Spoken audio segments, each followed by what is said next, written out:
I'm a full-time creative and living in New York City where pretty much everyone, or at least everyone I know, has a corporate job. People always ask, what do I do all day? So this is what I do.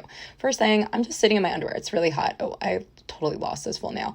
And I do my journaling. I'm also on support with Amazon. An ad campaign I shot 2 years ago just reached out to renew the usage rights. So I think my manifestation for money flowing to me is working.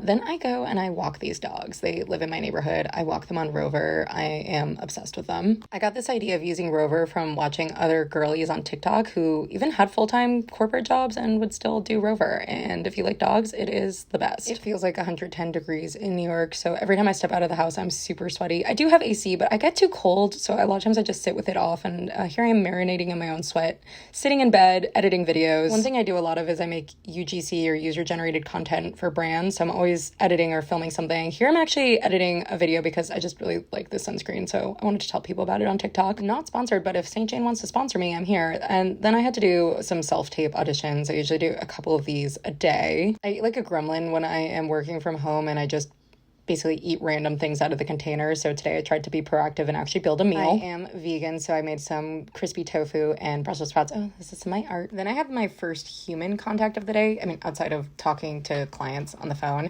And I went to my friend's, and she's been gardening a lot. So we decided to make spicy mergs out of the cayenne peppers that she's been growing. And then I also got put to work repotting a plant on her roof that she's been saving for me. It was hanging on by a thread, so I think I got in just in time. I just really like doing things with my hands when I was corporate. Oh, this is her new cat, by the way, that she just rescued. And when I was corporate, you synthesize a lot of data. I feel like you describe a lot of things. You don't really make a lot of things in the corporate world. And yeah, I just really like actually making things. I told my friend I was going to Uber home, but when I went outside, because it was still so hot, it made me feel a little feral. So I decided to take the train. I also debated going to a club. I did not. I sent myself home. Also, FYI for the non-New Yorkers who are like, oh, the public transportation is dangerous at night. This was the train at night. This is the quote unquote dangerous train. Yeah, it's full of all the girlies. Public transportation in New York, I feel so safe all the time. But yeah, it's New York. Always be vigilant. And oh, look, I saw my ex on the street.